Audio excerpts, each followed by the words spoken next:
Hi everyone, welcome back. I'm glad you're here for week 2 of Introduction to Literature. Hopefully week 1 went well and we're going to keep building on that momentum.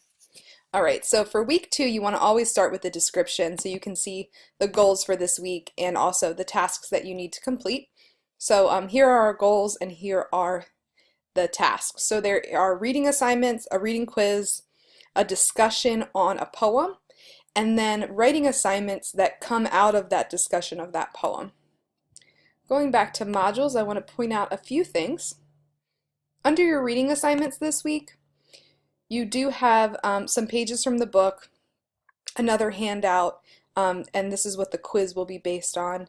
You also should read this poem by Mary Oliver, and you can actually hear her read it by clicking on this video.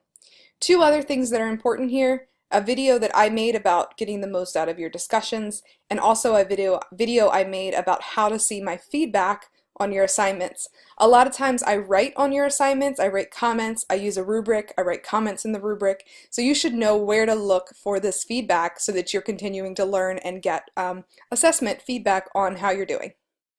Alright, the other thing I want to point out, we have a discussion this week, and then the main assignment takes 3 parts. You're going to write a paragraph, and we're going to go through the writing process as outlined in the textbook. For each step, the outline, the rough draft, and the revised draft, I'd like to point out that below the assignment, there is a rubric. So always check out the rubrics down here so you know how I'm grading you, and you understand kind of what you need to do to make the paragraph or the outline the best it can possibly be for the highest grade. All right, I hope you have a great week, and let me know if you have any questions.